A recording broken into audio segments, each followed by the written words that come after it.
Ladies and gentlemen, Canadian politics is cray-cray. It's wildin'. And today we have a very special guest on the show. Her name is Chris Sims. She is from the Canadian Taxpayers Federation. And we're going to talk about just how crazy Canadian politics is.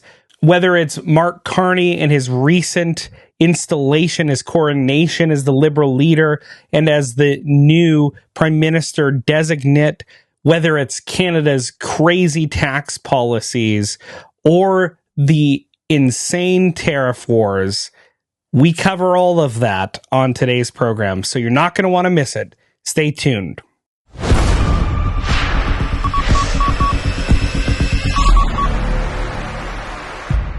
Hey there, friends. Welcome back to Liberty Dispatch, where we bring you conservative Canadian news and analysis from an unapologetically Christian perspective. Make sure you like and subscribe to our Rumble and our YouTube channels, wherever you listen. If you like what we do, you know what to do. So be sure to hit that subscribe and notification bell. If you're on YouTube, stay up to date. We see those numbers are going up constantly, and we thank you guys.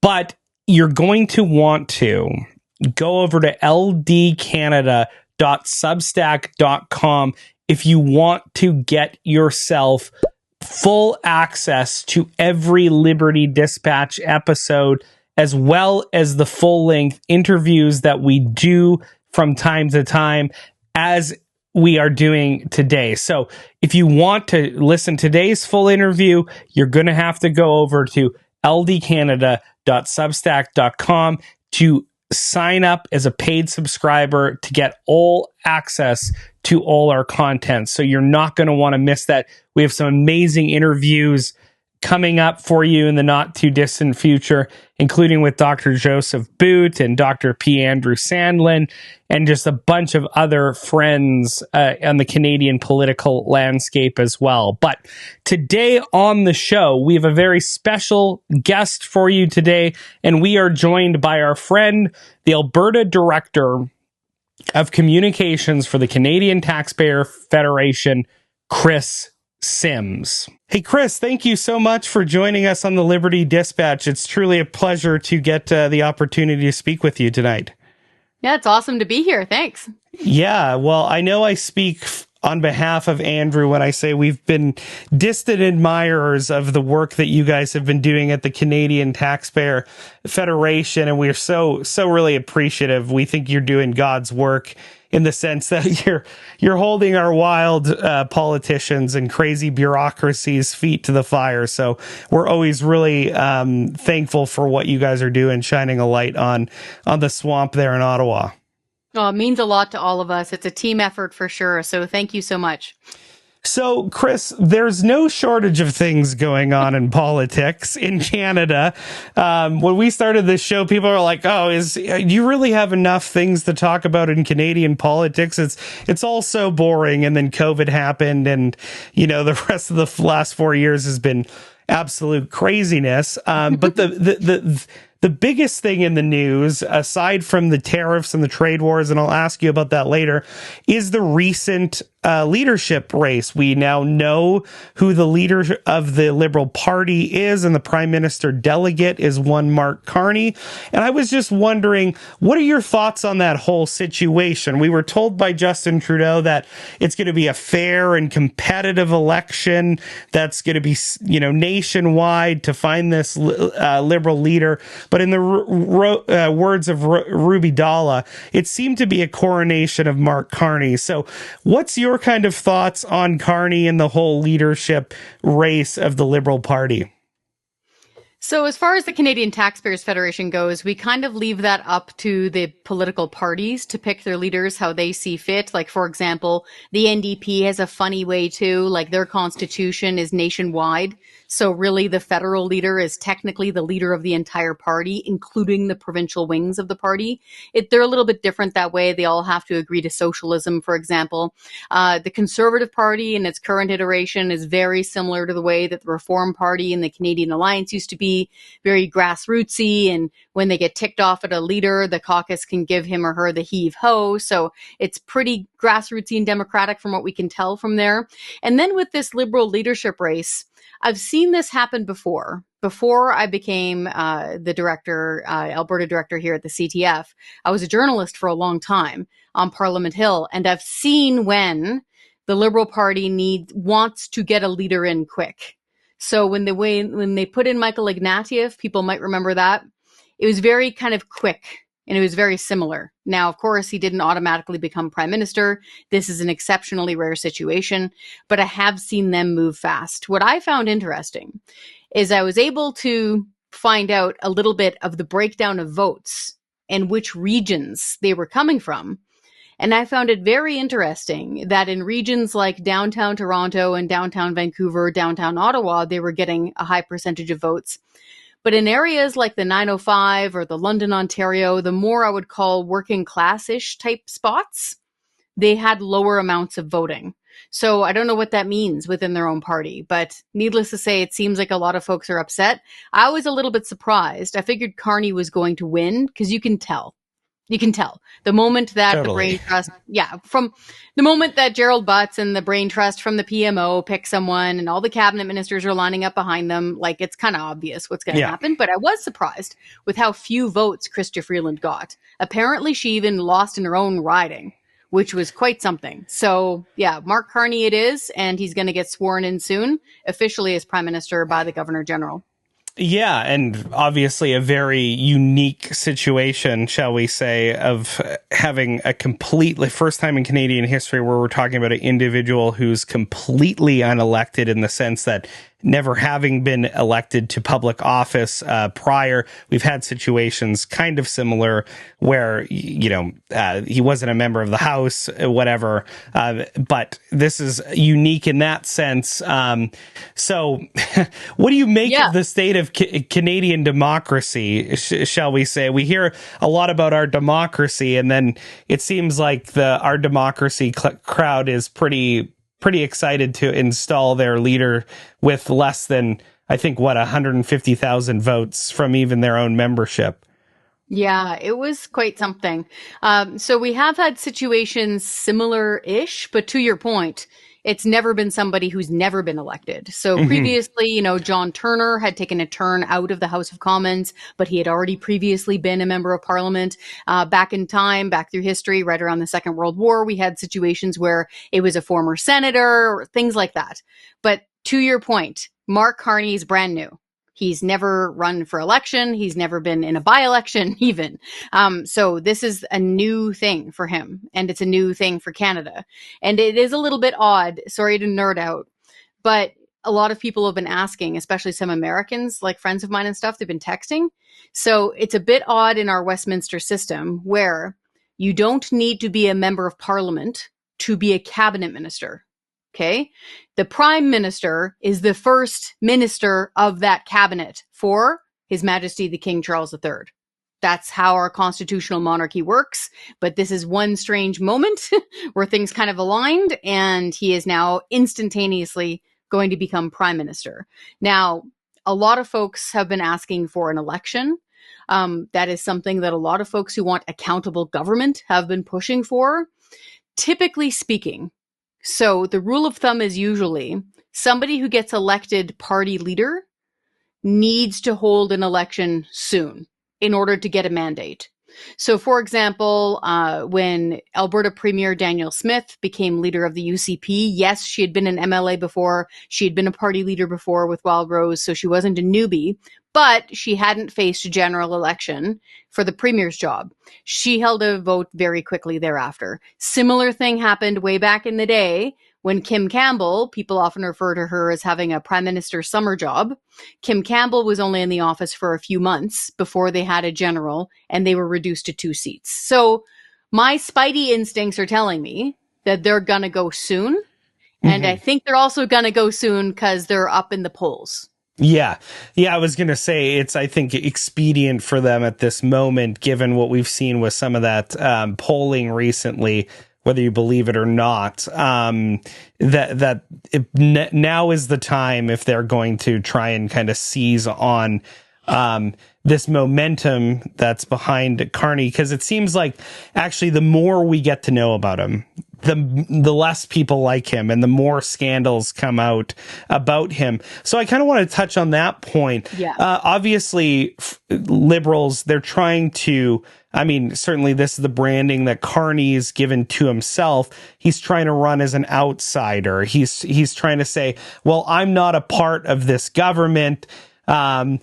Is Mark Carney an insider or an outsider? Maybe you could help us for people who maybe, and there is a lot of people in Canada who know very little about Mark Carney.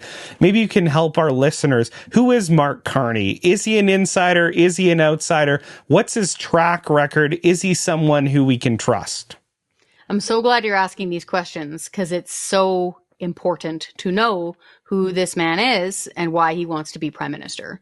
So, number one, I find it a little bit funny as a longtime political journalist, and I could hear them chuckling too. Like, I think Bob Fife laughed out loud. He's the bureau chief of the Globe and Mail when he said I'm an outsider. He's like, really? You've got like 8 cabinet ministers standing behind you. Like, they know your first name. I believe he's godfather to Chrystia Freeland's child. Like, he's not an outsider. That is true. That is true. Fact check, true. And, lots of us have, relationships from the Hill. Lots of journalists know each other. Lots of staffers know each other. That's fine. But don't come in and say you're a complete outsider. But what I don't get is this. How can he say he's an outsider on one hand and then say, oh, yeah, back in 2008, it was me who, steered the budget back to balance and, weathered the storm of the recession, You can't have both, man. You're either a political brand new baby or you are, a fixture on Parliament Hill. I think it's more of the latter. Now, as far as Carney goes himself, born in the Northwest Territories, moved to Edmonton when he was a kid. Then he went to Harvard for his undergrad and he got his doctorate at Oxford. He is the former governor of the Bank of England and the former governor of the Bank of Canada. And his degrees are in economics. So he's a smart cookie, even if I politically disagree with him. What I find very interesting is that he wrote a book, at least it's got his name on it. His words are put down next to his name. It's called Values. In fact, I have it right here. I'll grab it for you. So here it is. I've also read it. So okay, so both of us. This is why you're asking me, right? Like, yes. Spill the tea. What's in this thing? What I found interesting is see how he's got the world there and he's got scaffolding around it? Mm-hmm. He's going to fix it. So, from the CTF's perspective, our main fight, obviously, right now is the carbon tax. Okay?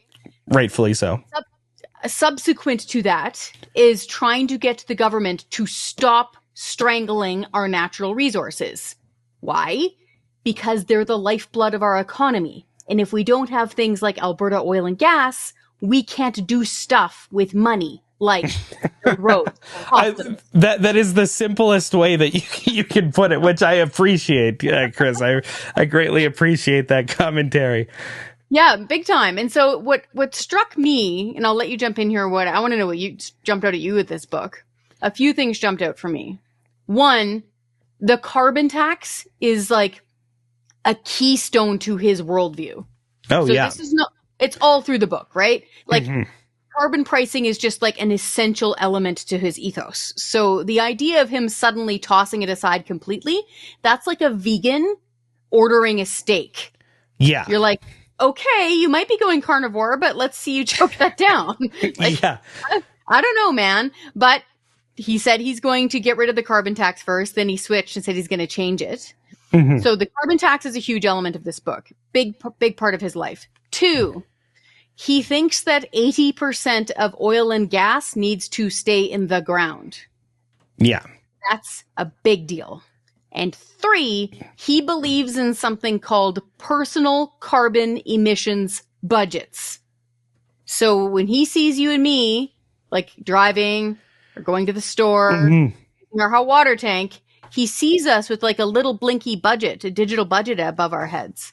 Yeah. I'm a little bit concerned on how he's going to monitor and possibly tax that, or if that's just his way of perceiving the world. The main thing is the carbon tax and his attack on natural resources. It's very alarming. Yeah, well, what jumped out on me is like, I mean, he's obviously a Davos man. He's a WEF mainstay. I've read a bunch of Schwab. The language that is used in both values by Carney and the stuff that Schwab's pointing out, it's all this really banal, boring corporate language that is, if you can peel back the layers, is completely tyrannical, completely utopian, and completely dystopic at the same time. It really is scary stuff. And I know I'll link it in the description below. There's an interesting interview that he did on TiVo, and he just talks about his general world and life view is that the government must be involved in the economy in such a way that it commands and directs the overall structure and direction of the economy, which should jump out to our listeners as you're going to have more government intervention, you're going to have more bureaucracy, you're going to have more state interference in your lives, in every sphere of your life. And that's what really, it's not a great read as far as I'm concerned, but it does just show you his values, and his values are exactly what comes out of the WEF. You talk about the personal carbon budget. I know we covered a while ago them talking about using apps that track people's carbon output, where they can actually create a budget where the government then can monitor that budget and, I don't know, issue benefits and stuff if you're doing well, or I guess negative whatever penalties if you're not doing well. It is all really scary stuff, and it's all kind of wrapped up in this like really boring, vanilla kind of professional facade. But I said this on our podcast, Trudeau to me is an actor. He's not a politician. He's an actor playing a politician. And he's kind of the face of the Davos man, the WEF group, and he was the pretty face. But to me, Mark Carney's the brain. He's really the guy who's, he's been in Trudeau's ear. We know he's been an advisor, long-term friend. He's been helping this Liberal government do so much of what they're doing. And to me, it's laughable when he tries to say that he's the outsider, because he's the consummate insider, and he is really kind of the brain trust of what's already been going on in the Liberal establishment. So, yeah. Can I read a passage from here? Oh, yes. Go for it. I want you to. It actually nerd out on us, Chris. Nerd out. Go for it. It made my skin crawl a little bit. Yeah, absolutely. Exactly to your point, the way he writes is very vanilla wafer, but there's a big fish hook stuck in that cookie. Oh, yeah. You really got to drill down and listen to what he's saying. So this part is on carbon emissions budgets. It is page 233 for those reading along. Yeah. To limit temperature increases to 1.5 degrees Celsius, the average global citizen born today will have a personal carbon emissions budget over their lifetime equivalent to 1/8 of that of their grandparents. That means he wants us to have, furnaces or hot water tanks or vehicles. Anytime you imagine your carbon footprint going up, he wants that to be 1/8 of our grandparents. Now, I'm probably a little bit older than you, but my grandparents are gone now. They were born in the late 20s, early 30s. He wants us to have that as 1/8. And I notice he says global citizen. He definitely has a global banker's worldview. The other big thing. He admitted as much, right? He said he is a globalist and elitist, and that's exactly what we need right now, obviously, because we haven't had enough of that in Canada. No, we needed bigger government. Please don't clip that out of context. yeah. If I want to blackmail you somewhere down the road, I have my clip. Yeah. Right. The other thing for the carbon tax that isn't getting enough attention is something that it's in this book, yes, but he mentioned it during his launch. You probably remember him out loud with his face in Halifax saying, you know what Canada needs right now is a carbon tax tariff. I'm going to slap tariffs on stuff coming from countries that don't have carbon taxes. So when he's sitting there, I picture him at 24 Sussex or wherever he's going to live, Rideau Cottage, okay? He looks around the world and he finds a country that doesn't have a carbon tax. And this upsets him. This upsets him so much that when a widget comes in from that country, he's going to punish it with a carbon tax tariff. So we're going to have to pay that too. We don't know how much that's going to cost because we can't get a question into this guy. He keeps literally running away from reporters. I watched him on CHCH today on live TV, run away from reporters and jump into a big SUV. Yeah, as he was cosplaying as a working man. Steel. You talk about that steel factory? Yeah. That wasn't a great visual. Not a good look. Look. Not very authentic. Inflation through the roof. Grocery prices up 11% year over year. Censorship of dissident voices. Freezing of bank accounts. Justin Trudeau invoking emergency powers against the truckers. Banks can now freeze their personal accounts, the accounts of anyone linked to the Freedom Convoy.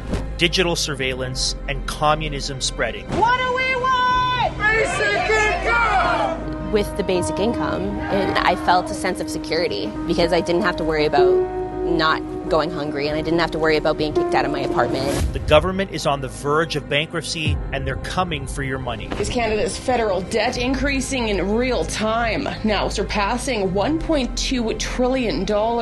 This debt is draining taxpayer dollars, with interest alone costing $54 billion this year. It's time to break free and start saving in money they can't take from you. Since 2013, the folks at Bull Bitcoin have one mission: destroy central banking. Bull Bitcoin is the most trusted Bitcoin company in Canada. They empower you to buy, sell, and pay bills with Bitcoin. They are 100% non-custodial, which means that you always maintain full control over your Bitcoin, allowing you to reclaim your financial sovereignty and secure your wealth for the future. Their customer support will assist you throughout the whole process, helping you get your hands on the hardest money ever created. Escape their financial gulag, click on the link below, and start buying Bitcoin today and get a $20 bonus as a listener of Liberty Dispatch. I mean, there's so much that we could literally spend the whole hour just talking about Mark Carney. I'm happy to do it. I mean, this is really big stuff. He is a dangerous figure. Because in almost some ways while adopting the same world and life view as Justin Trudeau, he's almost like a mirror image of him, right? He's this elderly statesman, like very serious guy with tons of credentials that I think can easily fool the average Canadian citizen if we're not paying attention to and keeping our eyes on the ball of just what he's been espousing and who he's been matriculating with in his global cabal of leaders. It's really terrifying stuff. And I mean, obviously the WEF got their guy. Canada's still infiltrated. We're still under their thumb. And hopefully the one thing that Carney will do is have enough integrity to call an election quick, and at least the Canadian public will be able to decide between him and Pierre Poilievre. Okay, you talked about tariffs. We're not talking now tariffing the air on random countries, or because they don't tariff or charge carbon taxes. Yeah. But obviously a big headline is tariffs. We're talking trade wars. It's in the news. Tariffs are on, tariffs are off. We don't really know what's going on. What's your perspective on the tariffs? What do Canadians need to know? Because I think a lot of people they're being tossed to and fro by this whole saga, and they really don't know how to make heads or tails of the whole thing. Great question. So I see your hat and I appreciate it. So I'm of a few minds on this. So yeah, thanks. I made these myself. Mega.ca. Go there. it's quite something. So I'm of two minds of it. So taking off my CTF hat and just speaking personally, I'm a child of the 80s. Okay. So, and I've been a political nerd my entire life. So like I remember Reagan winning the first time. Okay. And the second time. So I grew up in that era. So like I read Art of the Deal. Like I watched Trump be on a whole bunch of daytime talk shows all growing up as a kid. So he was on a lot of the regular shows. He was a fixture.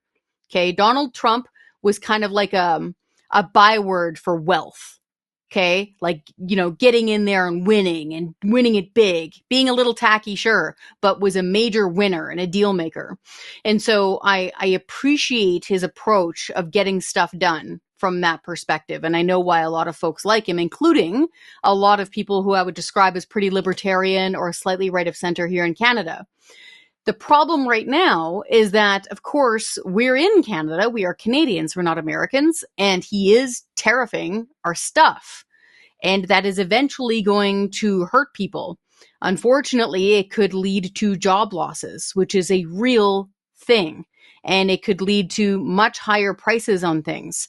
And so it's one of those moments where I'm like, really, man? Like, could you do other things right now? Why now? So, you know, so I'm of a few minds on this. So I'm not one of those ones that is like running around with the chicken with my head cut off, you know, hating on the guy or anything. But I'm Canadian and I love Canada. All of my family is from here, both sides of it, going back a long ways, both sides of generations. So I will admit, when he kept pushing the whole, you're not a real country, when he said that, I'm like, okay, buddy, like, starting to bug me, man. Yeah, that's the American hubris that really gets under Canadian skins, for sure, exactly. for sure. Even those of us who like free markets and like making a deal, you know what I mean? So, you know, I read about the Kennedys my entire life, seeing RFK in there. There's J.D. Vance. I interviewed him way back in the day when he wrote Hillbilly Elegy for the radio. So I understand why a lot of people, especially in Western Canada, have time for this administration. That all being said, the tariffs are hurting Canada, and I would rather him knock that off. The issue here is our response. So somebody, picture a bully, somebody who's definitely bigger and stronger than you, okay? Because there's no contest, okay? Economically speaking, population speaking, we can't win a toe-to-toe, nose-to-nose fight if we're just going to fight with this person. Can't happen. So what's the smart thing to do when somebody this big and this strong is going to come push you around? Like, they're coming. You can see them coming across the playground. Bike racks, no friends. Here they come. Should you tie your own shoelaces together and then punch yourself in the face before the fight? Because that's certainly not. That's what we're doing. Okay. So this is what's happening with retaliatory tariffs. And sorry to nerd out again. No, this is why we exist. Nerd out, Chris. Don't apologize. You have full authority to nerd. Thank you. So I was explaining this to a dear family member of mine. So a tariff. So picture the White House. The American White House has imposed a tariff on Canadian imports to America. That means that, say for argument's sake, apples coming from British Columbia's Okanagan now have a markup on them. They're more expensive because of the Canadian tariff on that item sitting on a shelf in Washington state. Okay? That makes that apple more expensive for Americans. When we do tit for tat retaliatory tariffs, we're taxing imports for us, like things that we need to buy that are coming across the border and sitting on Canadian shelves. So tariffs are just trade taxes. That's all they are. And ultimately, if we keep on ramping these things up, this is what always upsets me. It's always the normal working people that get hit. These rich people and the elitists and the permanent government class, they've got expense accounts. They don't feel this crap. Pardon my language. It is the normal working class families and the people who are barely getting by, and there's 50% of them now. Half of Canadians are broke. They can't afford to pay a nickel more for things. And so this is why anybody who asks me, like journalists, staffers, whatever, I tell them 3 things. Okay. You must de-escalate. Take the heat out of your language. This is anytime you're in a confrontation with somebody who's bigger and stronger than you. It could be actual, like in real life, or theoretical, like you're dealing now. Do 3 things. De-escalate. So you take the heat out of your language. Stick to I statements, not you statements. 2, find common ground. I don't care what it is. Talk about golf. Talk about the same country you guys both visited recently. Something. The weather. Doesn't matter. Yeah. Talk about it. 3, and this is key. Set a future goal that you're both going to do that is positive. So you're going to come for Thanksgiving next time, dear? Sure. We're going to have a meeting to discuss trade tariffs? Okay. Something like that is happening in future because it makes you take your eyes off of the kryptonite that's in front of you. So that's what I'm really hoping these folks do. As of right now, as of tape time, Ontario Premier Doug Ford does have a meeting on Thursday, tomorrow, with their equivalent of a finance minister. So all that said, sorry, that's where we are on tariffs. They're bad for people. Yes, yeah, no, they are just trade taxes. I'm not a tax fan, especially in our context. Like the worst, literally, like everything you shouldn't do in response to these tariffs our government or officials are doing, not because it's sound economic policy, but because it's the political theater that they like to engage in. And like you said, Chris, and I really appreciate it, the sad part about it is all this political theater is there are people's jobs on the lines, there are people's livelihoods, and it's the people who are really struggling to make ends meet in this hour that are the ones who are, the most at risk of being damaged by these tariffs. And like, certainly, I'm kind of with you, a little bit of two minds here. Obviously I've been following Sam Cooper's work a lot, and it certainly seems like, and this, I think, has not really been understood by the average Canadian, that Canada has been so thoroughly infiltrated by the country that I know Trump and his administration deem the biggest global threat to the United States of America, and that's China. And I have no doubt in my mind that these tariffs, which amount to economic war, are their way of pressuring Canadians to take seriously how badly infiltrated our government and our entire economy, society has been infiltrated by the Chinese. We obviously, we have government CSIS reports that confirm all this stuff. It's just undoubted. Like, you cannot argue against it. Everybody knows it. But I don't think we've been taking it seriously. I don't think our elected officials have been taking it seriously. In fact, I think as Sam's pointing out, there's a very high likelihood that they're actually maybe either profiting off it or aiding and abetting it. It's all scary stuff. But I have no doubt in my mind that is a big part of it, is because a lot of people, I listen to Ben Shapiro, he's saying, why are you going after Canada? Why are you going after Canada? Has they're friendly. Maybe they spell color wrong and they say A too much. Yeah. But honestly, why are you going after them? And to me, that is the biggest one, right? That if I know that, if Sam knows that, I know that they know that. And I think they're maybe keeping a little bit of their powder dry in not just naming Chinese influence as their main target, and they're pointing to some of this trade imbalance and stuff like that. Or fentanyl is kind of a third rail to do that, right? Yes, where they can kind of see where they're going. So when they mention things like fentanyl, you're kind of touching on it, but not directly saying it. And then I have noticed that some of their people who are close to them, for example, like Steve Bannon, right? People like that, commentators like that, they're directly saying that this is the issue and this is a big issue. Whether that's true or not, I can't tell, because I'm not in the U.S. president's head. I will say this, a few things. One, folks should definitely read Sam Cooper. So Sam Cooper was a mainstream media journalist for years, super deep dive level investigative journalist, has gone out on his own. So he's an independent journalist now. And I'd love to meet him someday in person. We text sometimes, but his ability to focus and dig through details is phenomenal. And he was blowing the whistle on things like, downtown Vancouver. He was blowing the whistle on things like that went something like this. Okay. The Chinese were flooding the downtown core of Vancouver with fentanyl. Dealers were selling it on the street. So think downtown East Side, all those vulnerable people, for $5 and $10 or $20. The dealer would wind up with like a hockey bag full of cash. They would take that hockey bag. This has all been documented by Sam Cooper. Okay. They would take that hockey bag to a casino, launder it through the casino. And then this is where things get murky and I don't quite understand, but Sam Cooper explains it much better than me. They would then take that amount of money and somehow put it into a weird form of a mortgage on a property and then flip it several times in order to apparently launder it more. I don't know to what end. Like, I don't know if the money else. Maybe because you're not a criminal.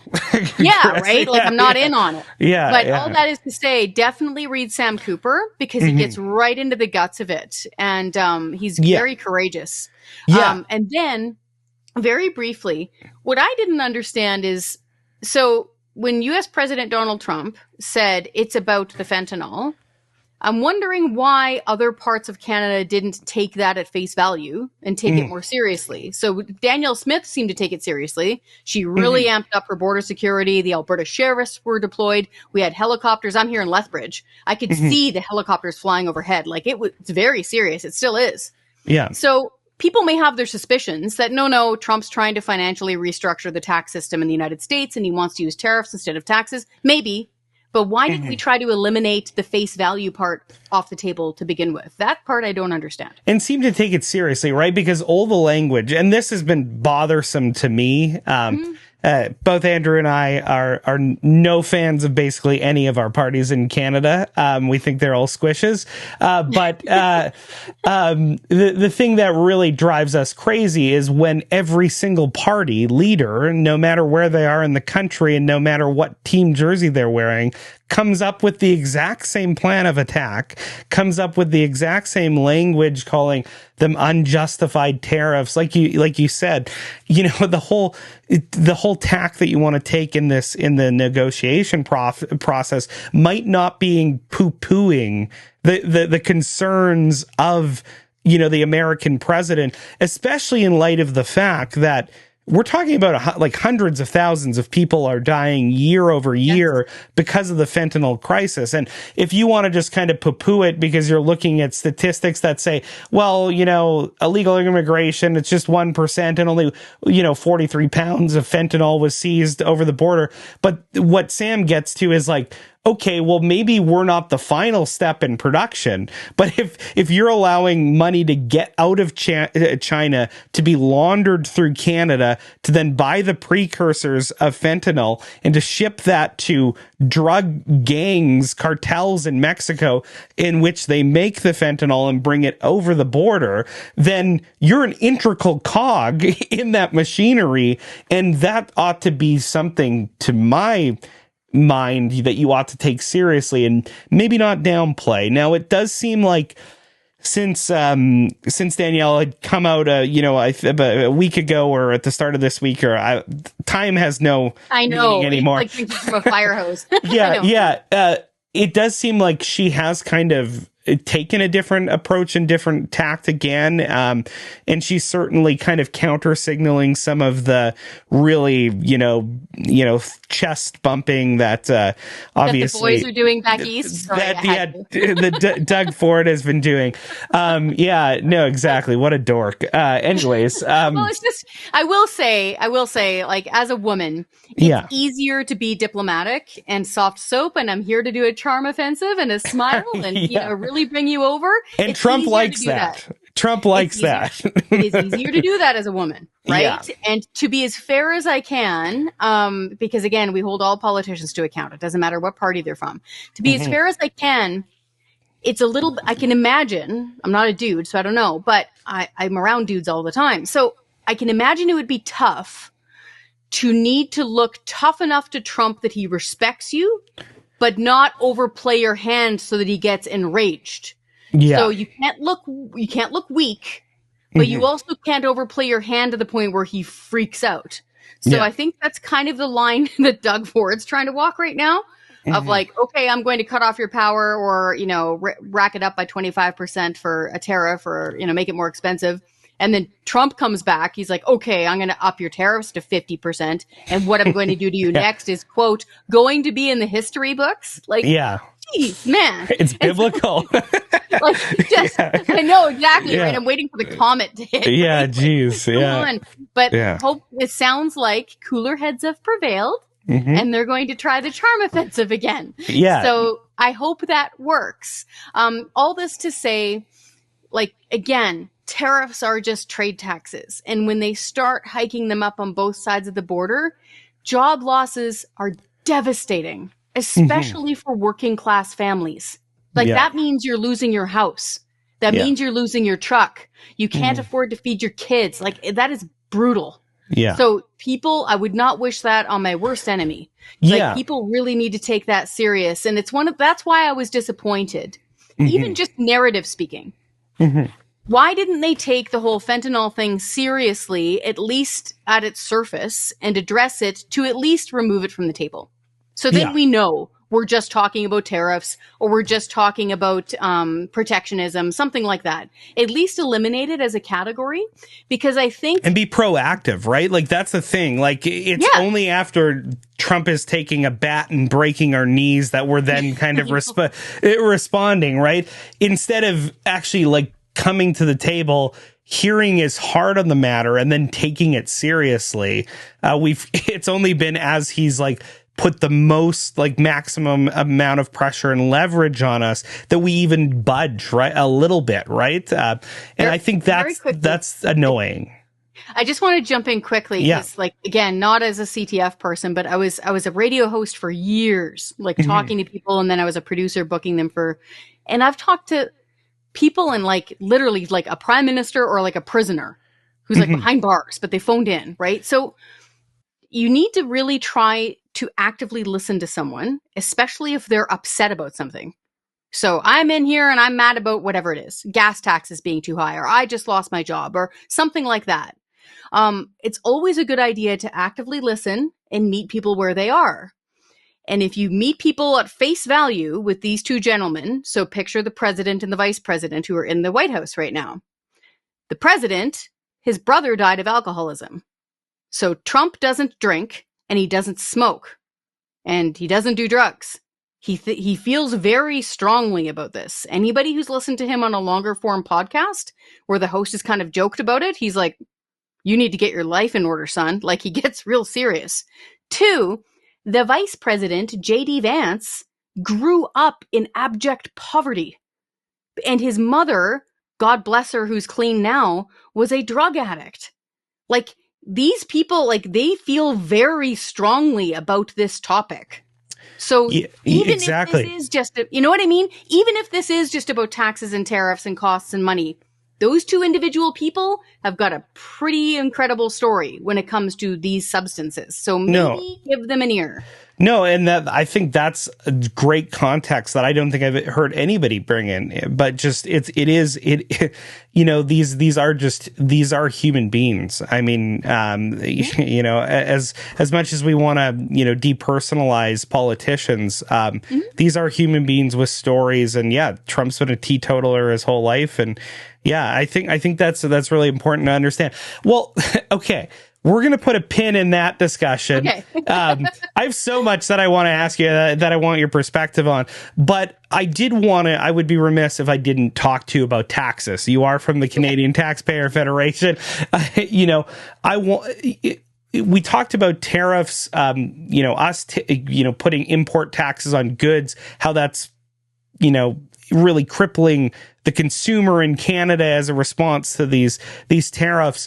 I can't help but think the best approach to this would be our politicians saying, well, okay, in light of the threat of these tariffs on people, we're going to immediately drop the tax burden on the average Canadian citizen. We're going to get rid of capital gains taxes. So we're going to make our businesses more competitive. Whatever the tariffs might do, they'll make up for in tax arbitrage.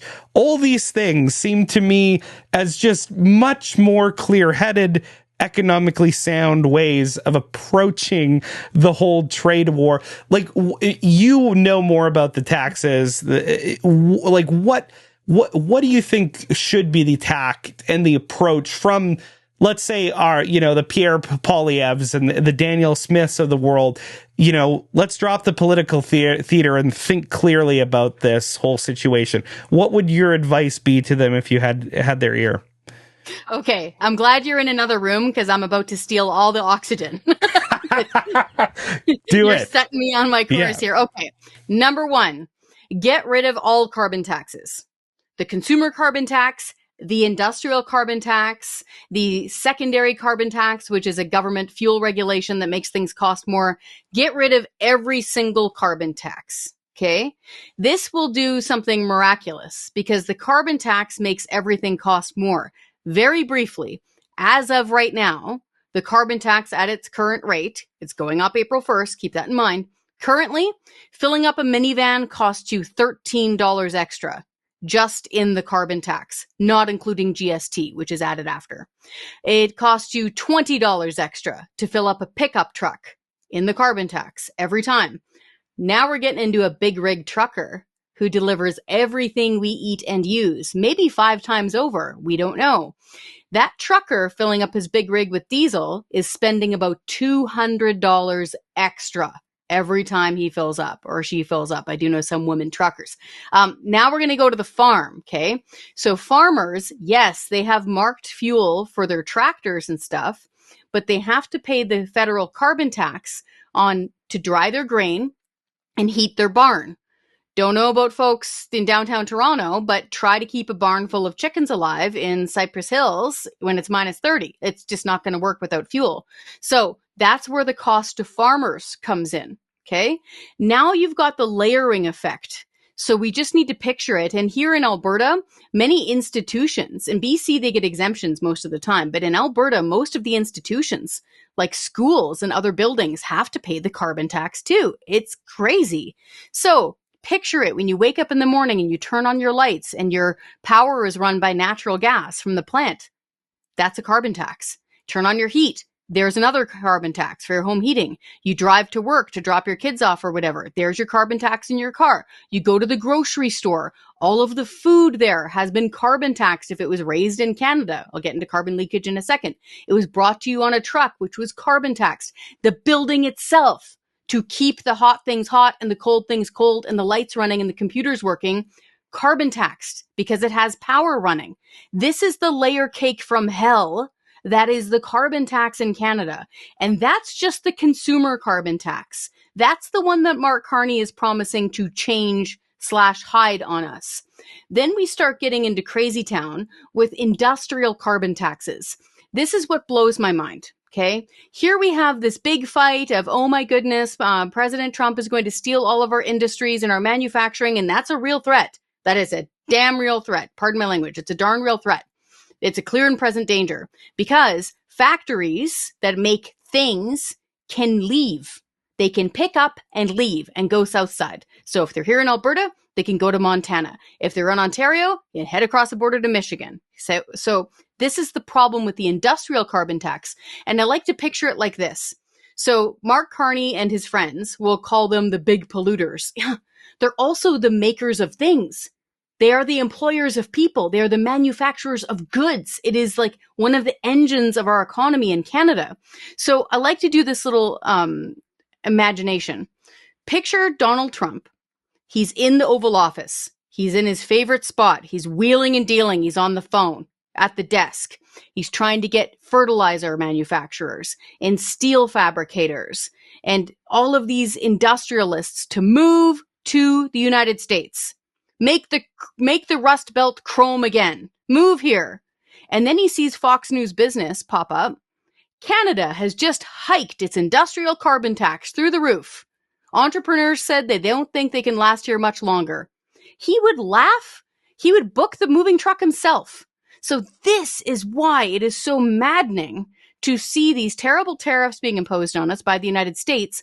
And our response from our Canadian government is, we're going to have tariffs on stuff too, instead of eliminating all of these carbon taxes, so all of a sudden our costs of everything goes down, and then tackling really dumb stuff like interprovincial trade barriers, or the fact, embarrassingly, that we don't have a west to east pipeline for our own oil and gas. It's crazy that we don't have that already. And no matter what, they'll say it for a day. They'll say it for a day. Oh, we need to get energy out to Nova Scotia. How are you going to do that if Quebec's saying no? So this is, again, it's like Groundhog Day.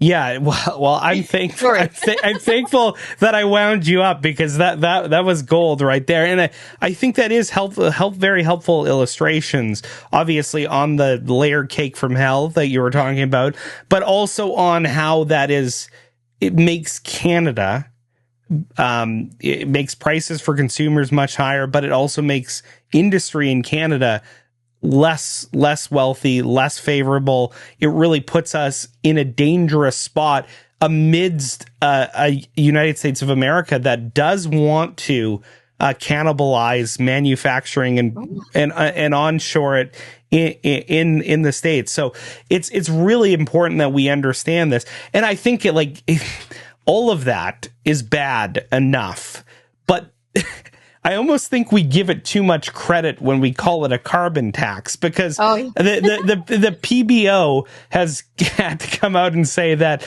it recognizes that literally Canada's emissions are so small that we could literally disappear off the face of the earth, and it would have no dramatic effect on carbon emissions in the world. So what we're not dealing with a carbon tax, we're dealing with a virtue signaling tax from green morons who want to change the face of the world and, decarbonize and they have a degrowth mindset, like we were talking about with the values quote that you were talking about.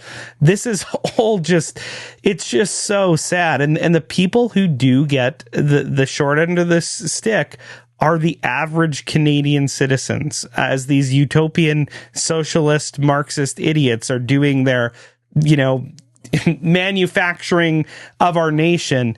It's the average Canadian citizen that gets the stick, and it is truly hard to stomach. It is wicked, it's unjust, it's evil.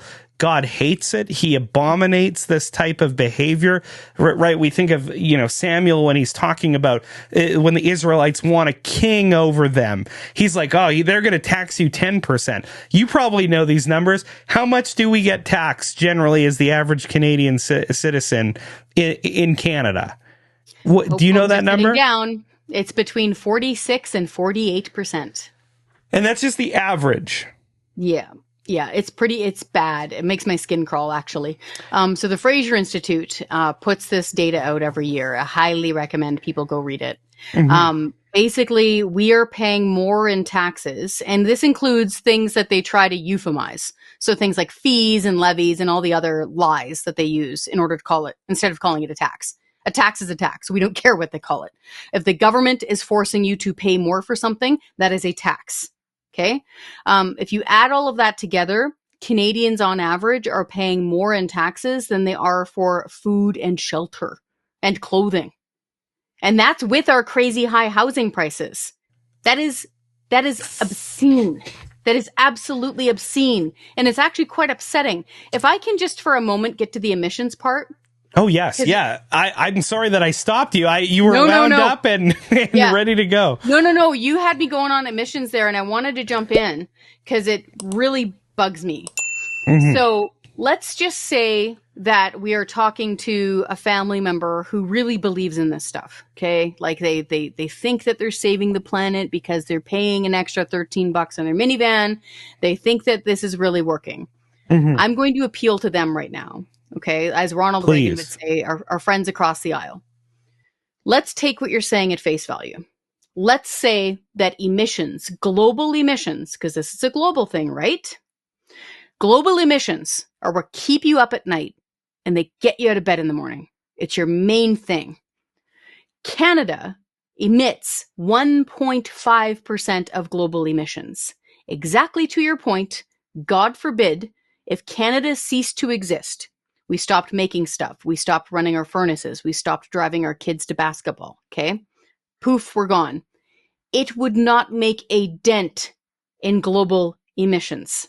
We are not the big end of this arithmetic problem. Okay. So again, playing in their court, this is their end. Okay. Emissions. What's really frustrating is that politicians have been able to guilt people into paying the carbon tax now in Canada since 2008. I'm from British Columbia. I was born and raised there. I also spent a lot of time on Vancouver Island. It was mostly in Hope in the interior, but I grew up on Vancouver Island. I will say straight up, I am a small E environmentalist. I have swum with salmon. I have watched superpods of orcas go past my feet. I have literally hugged trees, and I would do it again if I were there. I am a small E environmentalist. I think the ecology of the earth is sacred. Okay? That's where I'm coming from. I hand sewed my baby's cloth diapers, and I shop thrift because it saves on elements coming from the earth. I big time believe in this stuff. However, British Columbia is so beautiful that it makes people like me talk like this. Since it is so, since it is that, I think this is the key. Mm-hmm. Since it's that beautiful, I think this is how politicians have gotten away with the carbon tax that long in British Columbia, because people feel almost a sense of guilt for having such a beautiful home. And they're told that if they pay through the nose with 2 carbon taxes, which are in BC, by the way, 2, that they're somehow paying like a sin tax for living here on this beautiful earth. That is not true. Yeah. So in 2000, I need to blow the whistle on this, man, and we've got the math.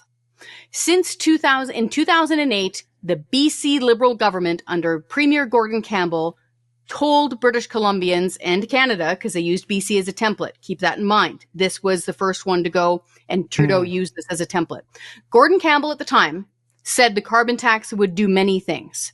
He said that it would be revenue neutral.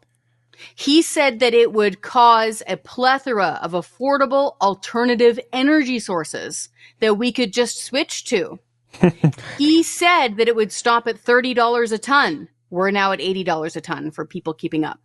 And lastly, this is key. He said it would make emissions go down.